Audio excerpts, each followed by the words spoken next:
first, I just want to thank everybody for coming in today for this conference.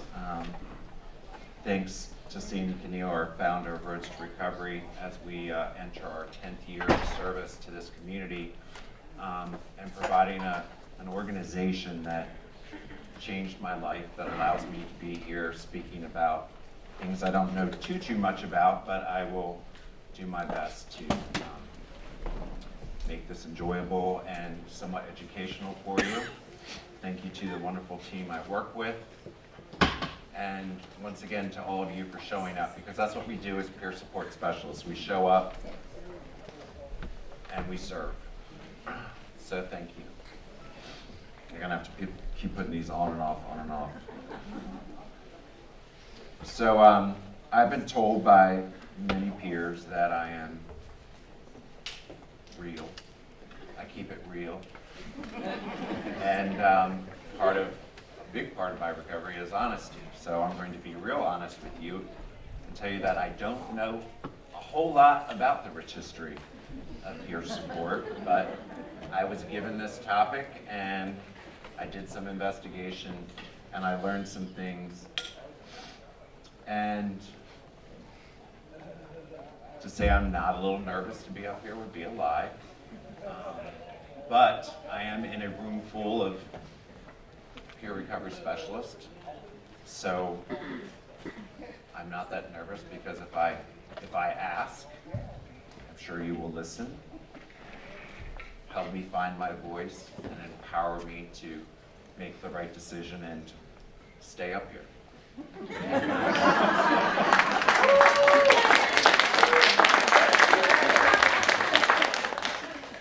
I hope so.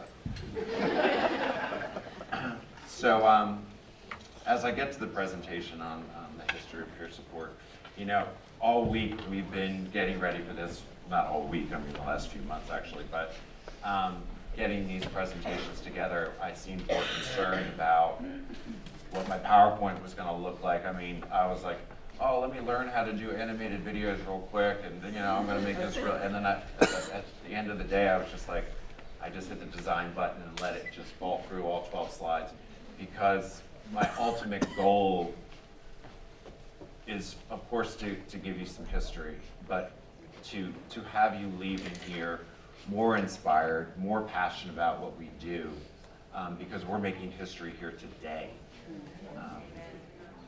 And what we do is vital to the recovery process, and you know, it's our year now, and it's our year after this, and we are becoming a louder and a louder voice in the behavioral health industry.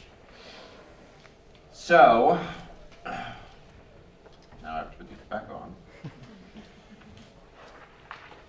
It was a little surprising to me that, you know, peer support took so long to catch on professionally, because it's been around, undoubtedly, for centuries and centuries and centuries. People helping other people through the experiences that they have lived. And we're just lucky now that there's a workforce and we can get paid for what we do, that, you know, our credentials are obtained experientially. And to be able to tell people who want to work for us or wherever that your rap sheet could be your resume, it's pretty cool.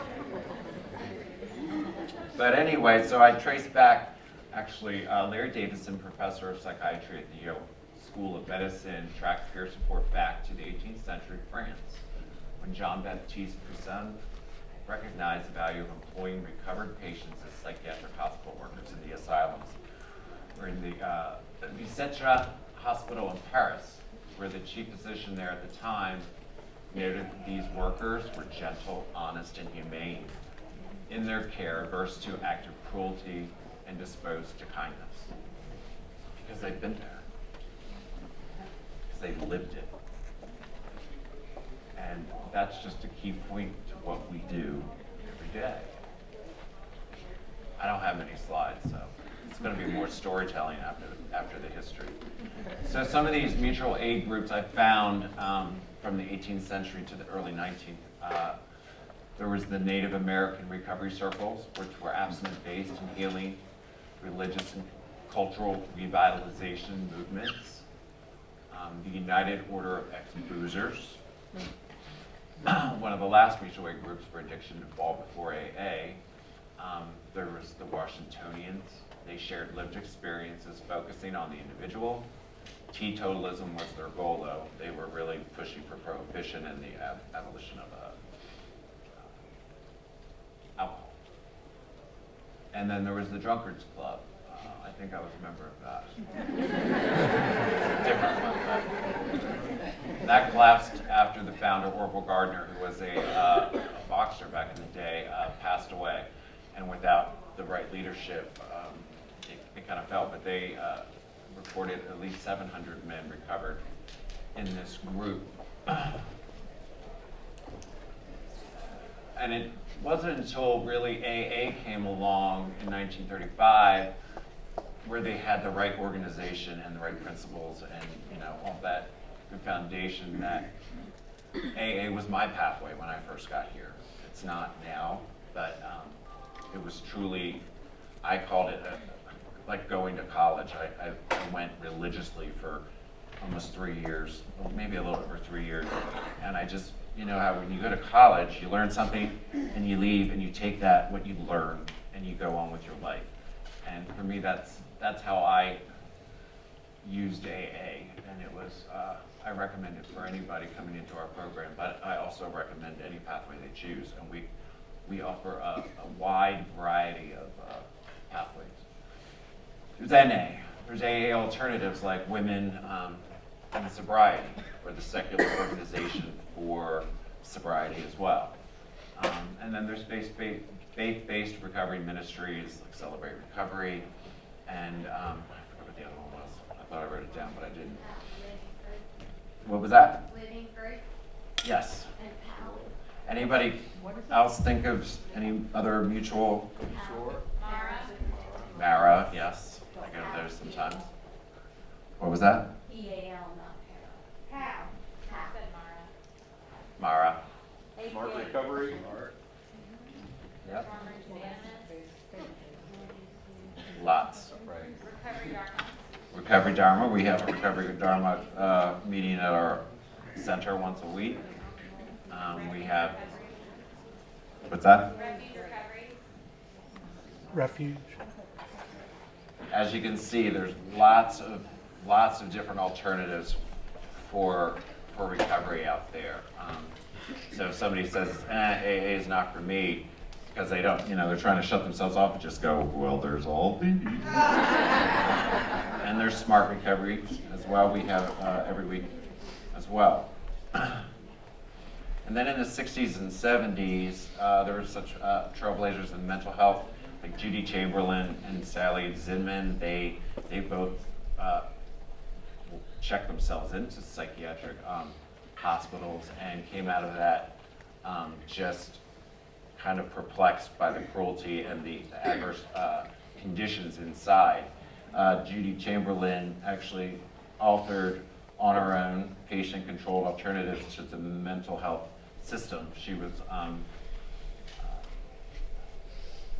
kind of a pioneer in the 60s and 70s in starting the peer movement back then. And Sally Zinman founded the Coalition for Alternatives in Mental Health. Howie the Harp, he's the founder of the Howie the Harp Peer Training and Advocacy Group Center in New York. And then Steve Harrington, who passed away in 2021, founded the National Association of Peer Supporters. And he described peer support as, simply put, peer support occurs when people in a particular circumstance reach out to help others in the same or very similar circumstance. It is the act of a person or persons reaching out to others to help them deal with life's challenges. What we do. And then to Oxford House, I've lived in one. I actually lived in a women's Oxford House. I was voted in because I was gay. I was gay, I am gay. No, I did go to a Christian program that did try to make me not get it. That did not work out. But that was in Roanoke, actually. I was good friends with women. They voted me in because they're democratically run. And then when the men found out, they were like, well, then we can vote in women. And then the state said I had to move. So I moved. And of course, what did I do? Started drinking. That was back in 2015, and I showed up to Roads to Recovery in 2016. And then Bill White talks about hiring the paraprofessional in recovery services, behavioral CSBs, as alcoholism counselors and professional ex-addicts going to work. So in Virginia here, and I credit Sandy Keneal with this timeline, how it's evolved in Virginia in 1937. The Mental Health of America was founded. Moving on to 1997, the Substance Abuse and Recovery Alliance of Virginia. Sarah, who's from Sarah here? Anybody from Sarah? We got virtual people from Sarah too. Hey. And in 2000, we have the Virginia Organization of Consumers Asserting Leadership. Vocal. Who's from Vocal? Anybody from Vocal here today? Virtually? Yeah. Hey. And then PACT was expanded to 12 CSBs in 2002, the Patient Aligned Care Treatment. And in 2004, DBHDS received Mental Health System Transformation Grant. And a shout out to the Office of Recovery Services for their support throughout.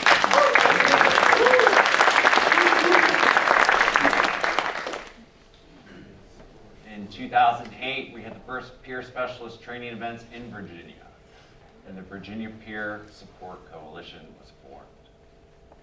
2009, there were now approximately 124 peer specialists in Virginia. 2015, peer recovery specialists for mental health and substance use disorders are certified by the VCB. That was right before I came here, because I didn't think it was fair that all the people that worked at Roads to Recovery were grandfathered in.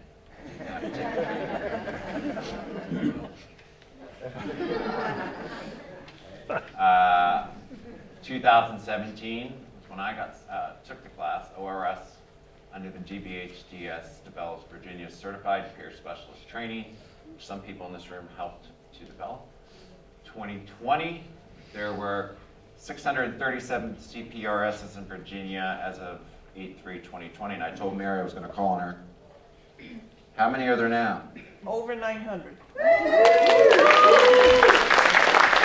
what would you say is still the biggest barrier to people getting certified? The 500 hours?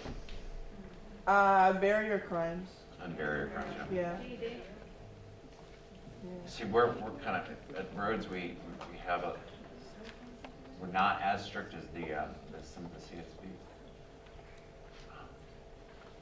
So there's a long tradition of peer support in both mental health and substance use disorders. And it emerges when people can't get the help they need. And then they reach out and they start their own, or they get help from people with lived experiences. And over the last few decades, there's been a shift from the pathology focus to the recovery-oriented care, which I want to get into with the recovery-oriented systems of care. And the acute models of biopsychosocial stabilization have shifted to models of sustained recovery management. And the peer workforce provides lower cost, effective adjunct to care, bridges between levels of care, sustained support over time, and our sole supports of recovery support when clinical care cannot be accessed. It's like here at Roads to Recovery, we're an amazing organization, but sometimes it's like the bottom of the barrel because we don't take insurance. The people who call us, they probably have tried a lot of different places, what we take. I showed up with nothing. I was given $275 from the detox for my admission fee and a week's worth of fees. That was it. I had nothing. Most people don't even get that anymore. They come with nothing. But we're here for them. And we welcome them with open arms and we tell them it's going to be okay if you've got a little bit of willingness. and the Grand Master, William White, and his monographs on recovery-oriented systems of care and how we fit into that.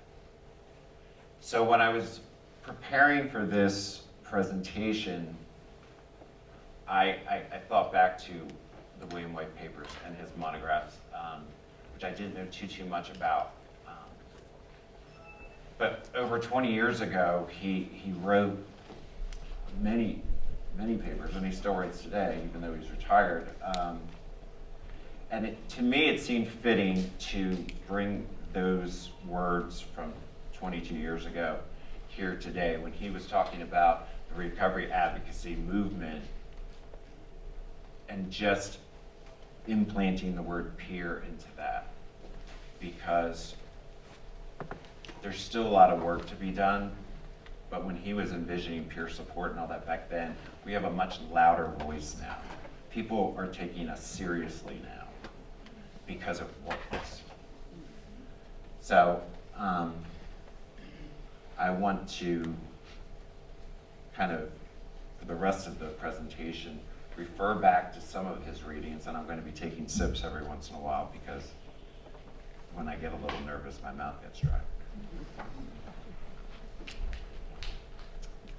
Because I'm definitely used to talking a lot.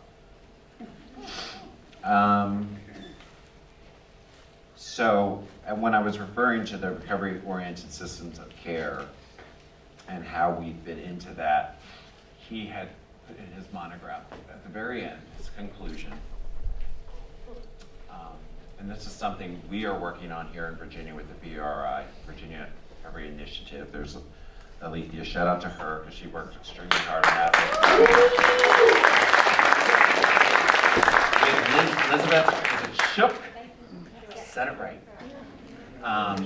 And Achar Consulting right now is helping us formulate our ROSC. But he noted back then, scientific research findings reviewed calls for a transformation in the structure and service processes in the United States from a model of acute intervention to a broader model of sustained recovery management. More specifically, the findings call for strengthening the infrastructure for addiction treatment to ensure sustained continuity of support and accountability to the individual, families, and communities served by addiction treatment institutions. More proactive systems of identifying, engaging, and ensuring service access for individuals and families at the earliest possible stage of AOD-related problem development. I'm going to keep reading this because it's important. Individual, family, and community needs assessment protocols that are comprehensive, strength-based, and ongoing. Ongoing is an important part. The utilization of multidisciplinary and multi-agency service models for supporting long-term recovery for those individuals, families, and neighborhoods experiencing severe, complex, and enduring AOD problems. The reconstruction of the service relationships from an expert model to a partnership model, involving a long-term recovery support alliance, expanding the service menu with an emphasis on evidence-based and recovery-linked service practices. What is AOD? I knew somebody was going to ask me that. Alcohol and other drugs. Yes, thank you. As I was reading, I was like, they're going to ask me what that is, and I can't remember right this second, because I almost changed it to SUD. Ensuring each client and family an adequate dose and duration of pre-treatment, thank you, Alethea, in-treatment and post-treatment clinical and recovery support services, exerting a greater influence on the post-treatment recovery environment by shortening the physical and cultural distance between the treatment institution and the natural environments of those served, and by intervening directly to increase family and community recovery capital.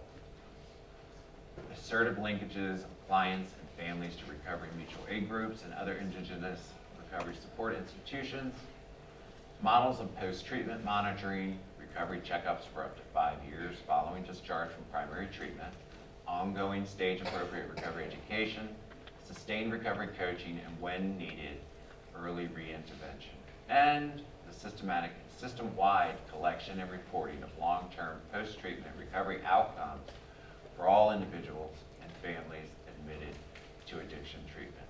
It's no easy task.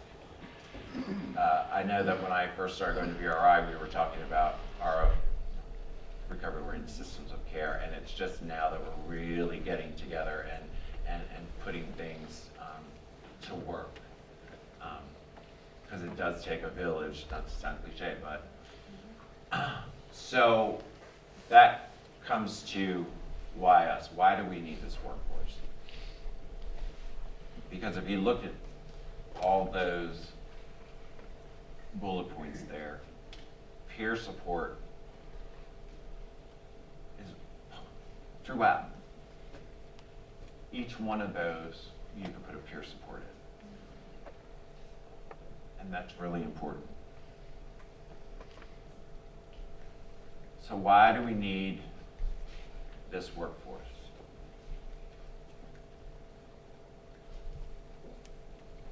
You could take me, for example.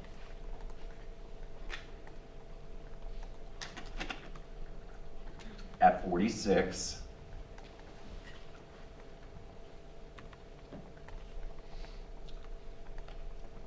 my option was looking out an empty apartment.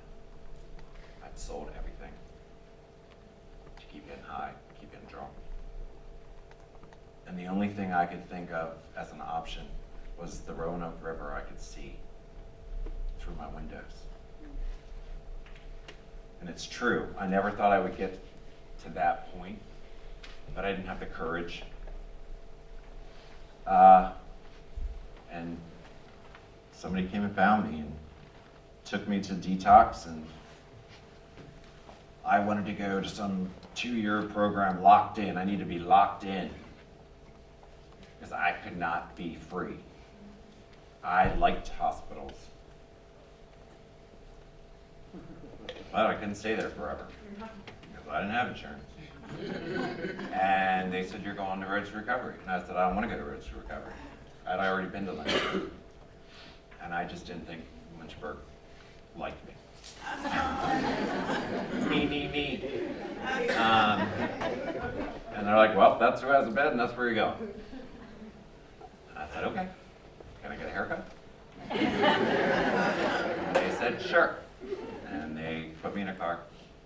And they got me a haircut at Cost Cutters. And I showed up at the door, and I saw this sign. As soon as you walked in the door, we had this big thing, banner, peer management. I was like, what the hell is that? And it was like, I say it all the time, some of you already know my story, but this sigh of relief that there was an office full of people like me who had been through what I'd been through. And I just felt at home. Hugs, a couple F-bombs here and there. I can't believe I haven't dropped one yet. That's how I keep it real. But it was just this magical, like I've been putting a puzzle together my entire life for the last 20 years. And it was just a piece of the puzzle that just finished it. And within a matter of months, I was like, I think I can do this. And then I was working for them. Then they were sending me off to get trained. And that's how I met Mary and Mark and Alethea. And when I doubted myself, I'd hear Alethea say, you deserve a seat at that table. And she told her story. And so now I get to do this. And at 52, I'm one of the leaders in an organization that thinks outside of the box and does, tries to be as, diverse, and we offer so many different services, and that's like my vision. I'm constantly thinking of new ways. How can I get more of our peers to work for us? How do I keep this place growing so we can, if somebody's not going to hire them, we're going to hire them. We're going to come up with new and alternative ways to help. So that was my first foray into the to the peer world, and now I just can't get enough of it. I can't say no to speaking when asked to speak, because although I'm speaking to other peers who know what I'm talking about, it's why I'm going to refer back to William White and his advocacy, because we're already here, we're in it. We are faces of recovery. We talk about it, and we need more of that, because there's still people out there who, stigma still exists. Some people think that, peer services don't work. And I personally find it my job to go out. That's part of my recovery, is telling my story. Because our stories are our most powerful tool, for sure. So,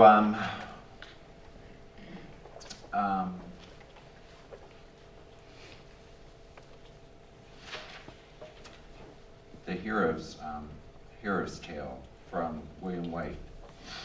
I'm just going to read it. It's not very long. Because when I first got to Rhodes, we had some of these printed up. We have like a library full of material. And I took them, and I actually stole them. I didn't steal them, but I kept them because they spoke to me, and I hope they speak to you if you haven't heard it. Some of you have, some of you haven't. But it's relevant today for what we're doing for the Year of the Peer. It's our time to go back to the community. The beginning of the hero's tale is a call to adventure. Here, the yet-to-be hero, often a person of little note or a community outcast, responds to a call from beyond his parochial world. To answer this call requires leaving that which is familiar to enter regions of both treasure and danger. The call to adventure marks a great separation from family and community, and entry into an unknown world. As the adventure unfolds, the hero encounters numerous trials and tribulations that test his or her character.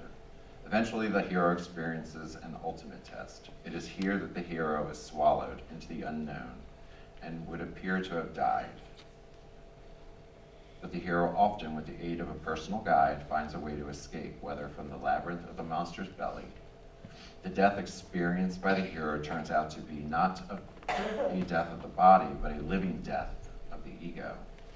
It is this transformation that the hero recognizes and embraces new sources of power and understanding, and is reborn into a new consciousness and a new relationship with the world.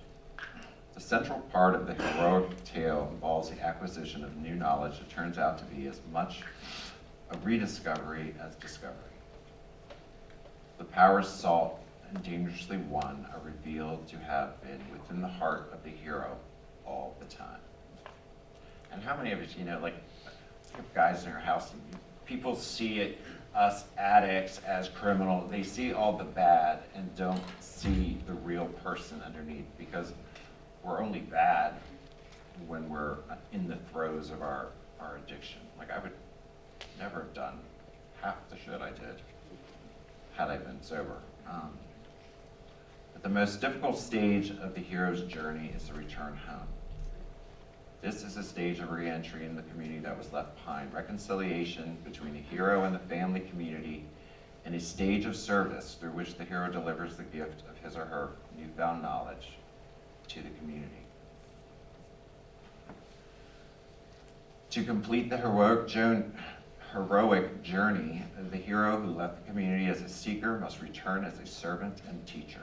Campbell notes that the task of fully returning is so difficult that many heroes fail to complete this final step of their journey, but not us. So returning to the community calls not just for physical and social reentry into the community, but also for acts of reconciliation and forgiving the community for its own transgressions and giving something of value back. For the heroic journey to be completed, for the hero to reclaim his or her citizenship in the community, these debts and obligations must be paid. Left unpaid, the hero's final act of fulfillment remains unconsummated. Left unpaid, the community loses experiences and knowledge that could enhance its own health and resiliency.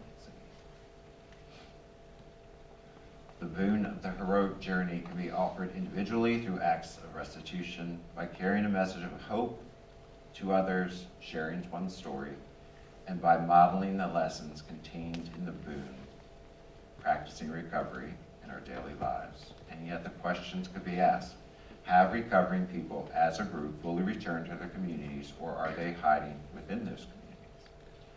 Are recovery people as a group reaching out, or have they escaped into the comfort or security of their own home? Well, we haven't.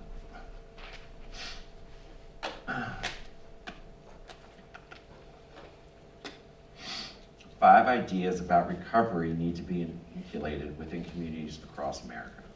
That addiction recovery is a reality.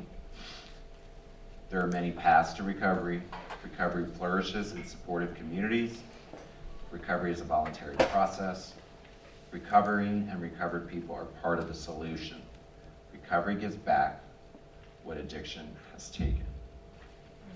And that's why we're necessary.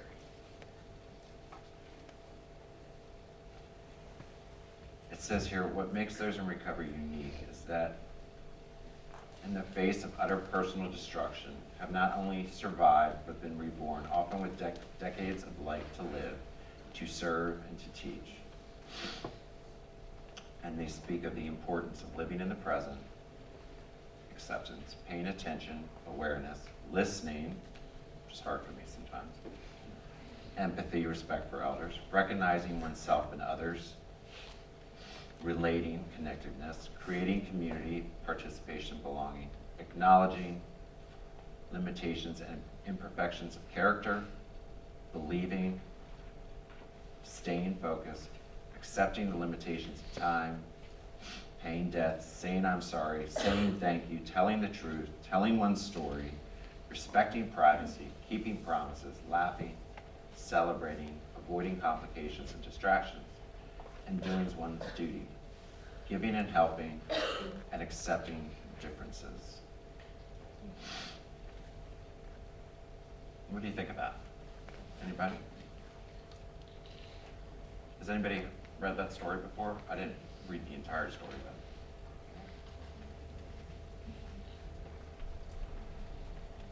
What do you take back to your communities? What do you do as peer support specialists? I think my main goal in my community is to show people that you can screw just about anything up, still come out okay. I give hope. Oh, You gotta have hope. And that there's more people in recovery than there are in active addiction.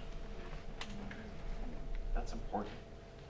Because you only see the bad. I know every time we do a news story in this town, I have to tell them, could you please, they'll do a story on Recovery Month and they're showing like addicts, it's National Recovery Month and they show pictures of needles and pills. And it's like, that's addiction, that's not recovery. Stop stigmatizing everything about recovery. So it takes us, that's why we are needed, because we've lived it and we can be the voice where others can't. Because if we don't use the louder voice that we have, and we're tied into the recovery-oriented system of care, realizing our value and taking that out to the community and to the peers that we serve. I always use the hoarder's analogy when I talk about recovery in general, or just it could be used for the recovery-oriented system of care. It's not that difficult. You have somebody who has a house full of shit that, just like an addiction, you don't know where to begin to heal from it because it's just so much. Well, one person doesn't just come in. It's a psychologist, an organizer, a coach. It's the got junk people. It could be all the different mutual aid groups, or us, whatever. And piece by piece, all of these people take out shame. And at the end of the show, there's this freshly painted, clean house, usually, unless they have to tear it down. And that's what we do in that system. We help with that.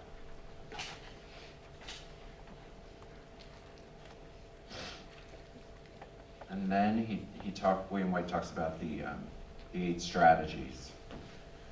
And I just replaced recovery with peer organization, developing leadership within communities of recovery so that groups can declare their existence, express their collective voice, and offer a venue of community service.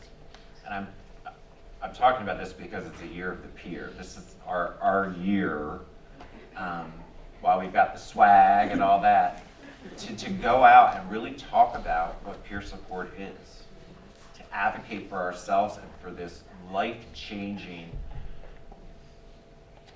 help that's out there that I didn't know existed 4 years ago, 6 years ago. I celebrated 6 years, November, what's my day? 9th? I stopped. Yeah. Peer representation. These all say recovery before, but I'm changing it to peer because this is the time, we're here now. Peer representation, ensuring that the voices of recovering people and their families are included in all venues and address severe and persistent alcohol and other drug problems.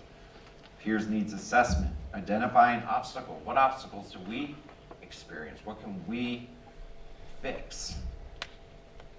Evaluating existing service structures and prioritizing needed recovery support services, which is something we do in VRI. Peer education. Keep educating ourselves. Peer development, cultivating volunteerism and recovery community and expanding philanthropic and public support for peer support services. Peer advocacy, championing what we do, fighting the stigma. Pro-recovery policies, and that goes to legislative. Who here helps with the legislative, going to legislature? Anybody in particular? What exactly do you do? Because I know it's important. More of us should be doing that, and that's what I'm talking about. You know, it's funny to get the email, hey, make sure to go and call. How many of us do it? We have to do it.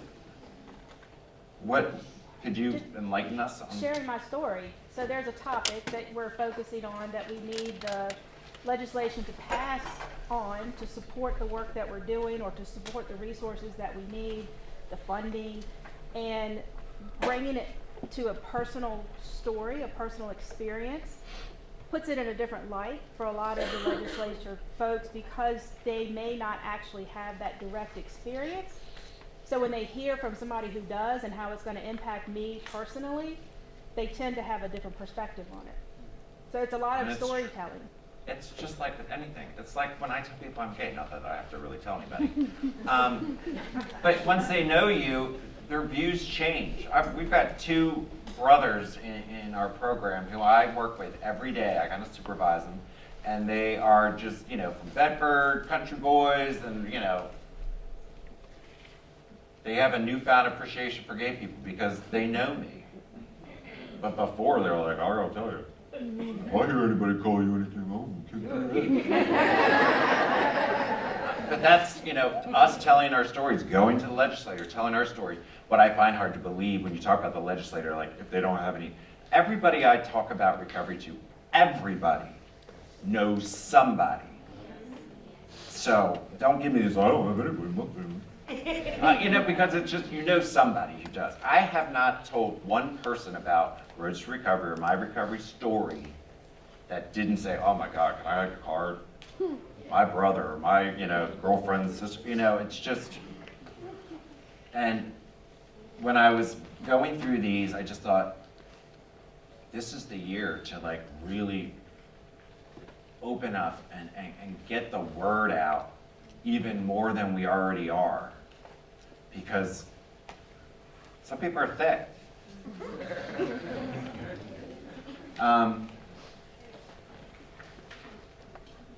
Does anybody have anything they want to share? What do they feel about what we're doing here this year with the pier? Thank you, Michael Lane, for your 3 slides and whatever it was. But look what it's turned into, because we do need a movement, and this was the catalyst that we needed to be able to raise our voices, to raise our profile, and get out into the communities and let them know that we're here to help.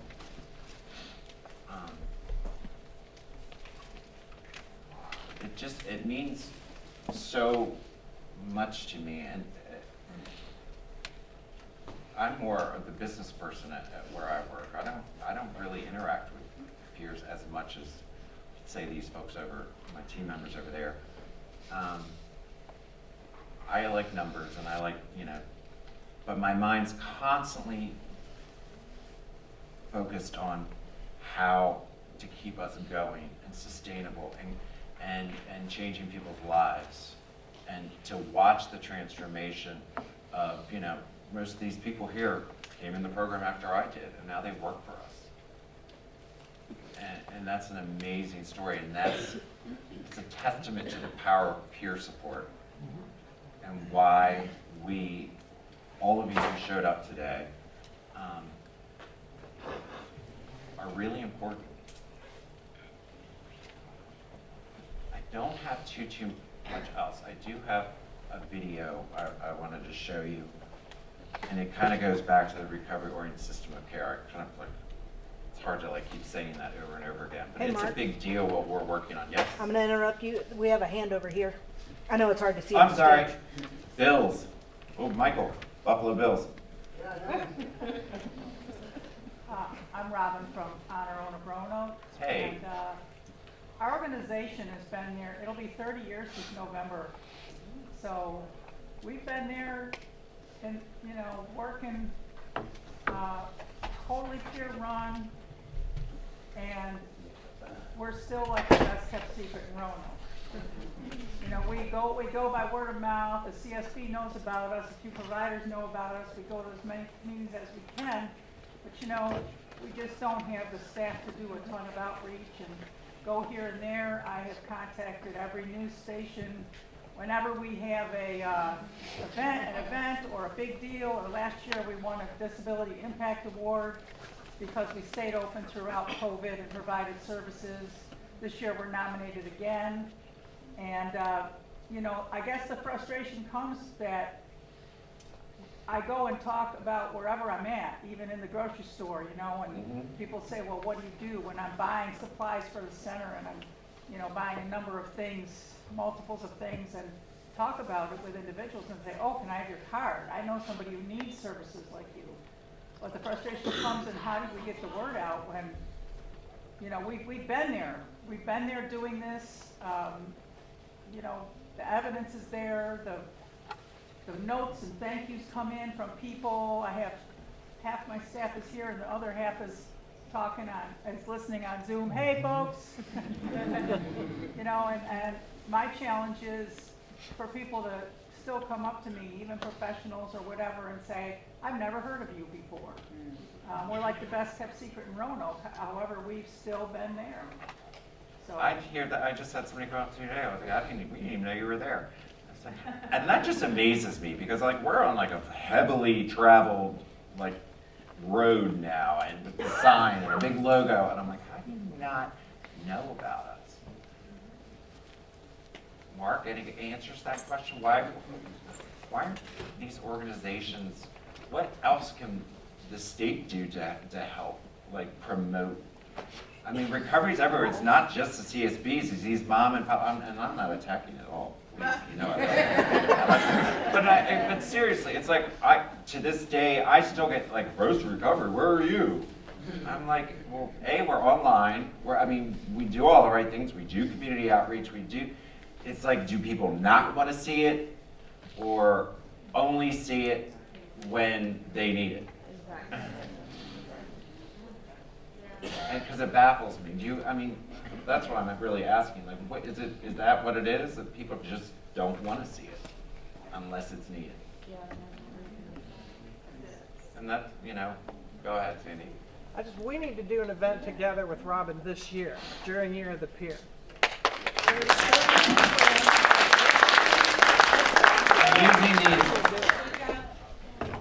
I'm sorry. And using these micro grants and promoting and getting out there and going to the Elm Street Park whenever they have we try to do any kind of community event, if it's suicide walk, colon cancer, be there, showing our faces, talking about roads to recovery, and I know it's usually the staffing, doing this event, I was just like, how can we even do this? We don't have enough time to do this, and blah, blah, blah, blah. But we do it somehow, and I commend you for everything you guys do down there, because I know you have been there for a long time. This lady right here had her hand up. Yes, ma'am. Oh, no, I was just going to say it's the same thing with Honor Room of Charlottesville. 32 years, and it needs more support. So yeah, it's all over the state. Well, let's all support each other. It's the Year of the Peer. We are here. We are in this together. Not separately. We are in this together. There's somebody over here with her hand up. She's had it. All right, Reagan McManus from Strength and Peers. How are you? I just wanted to address a couple of the bullet points you brought up, Mark. Part of the pride I take in doing this work is knowing that I'm also part of the social justice movement, and that the ex-patient movement comes out of a demand of respect and dignity for all human beings. And I love that peer support can promote and push that agenda worldwide. I believe that we are agents of change, and I believe that we evoke and role model tolerance and acceptance, and that is part of why the work that we do is so incredibly vital in the United States today. Amen. We don't just change lives, we save lives. We do. We save. My life was saved, not just changed. I'm alive today because of the peer support I received. I do have to wrap it up. I didn't think I could make it to an hour. So while I was getting this together and I was trying to come up with fancy designs for my PowerPoint, I was like, I want to use like a musical theme because, with RSC, it's like one note doesn't really make much noise, but if you add more notes to it, it gets more, and it comes together. And then I was like, Googling songs that start with one note but then turn into like, but all songs start with one note. So then I'm like, all right, instruments, orchestra, because I like classical music. And I Googled that. I was like, starting with one instrument, because the video is of a song, and what gave me goosebumps after I found the song and listened to it, I looked at the title of the song.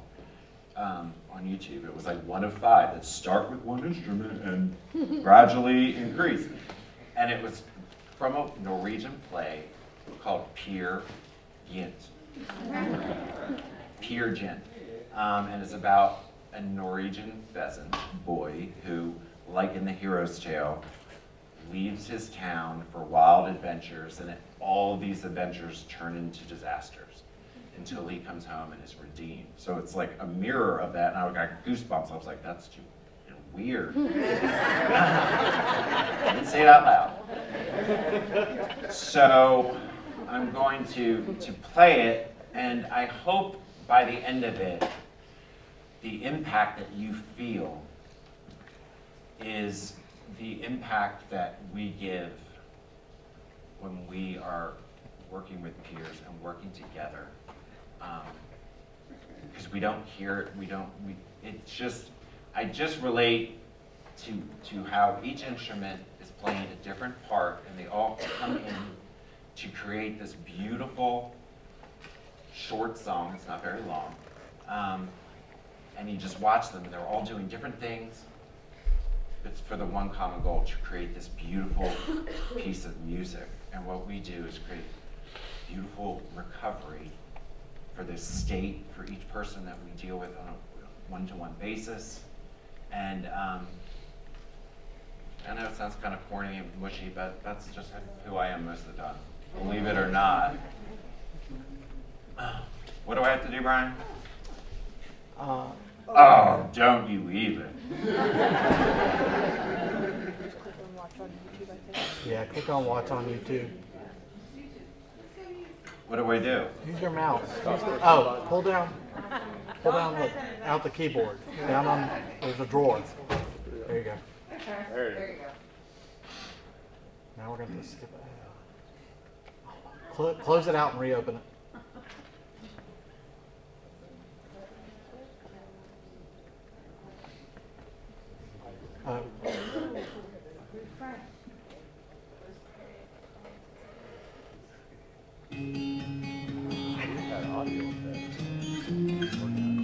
Oh my Lord. You got two ads.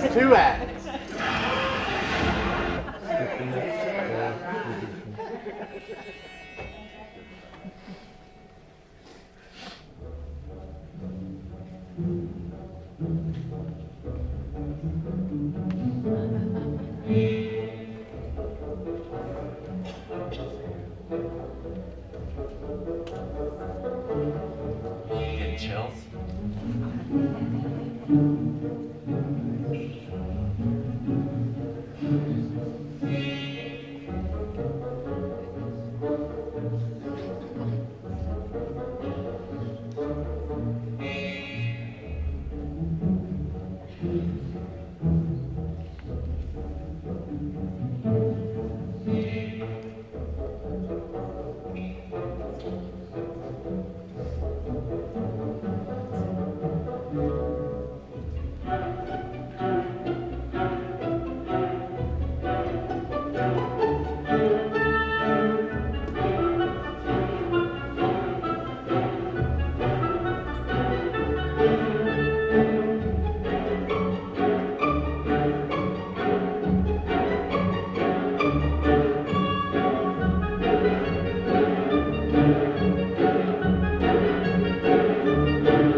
That's the kind of impact we can have.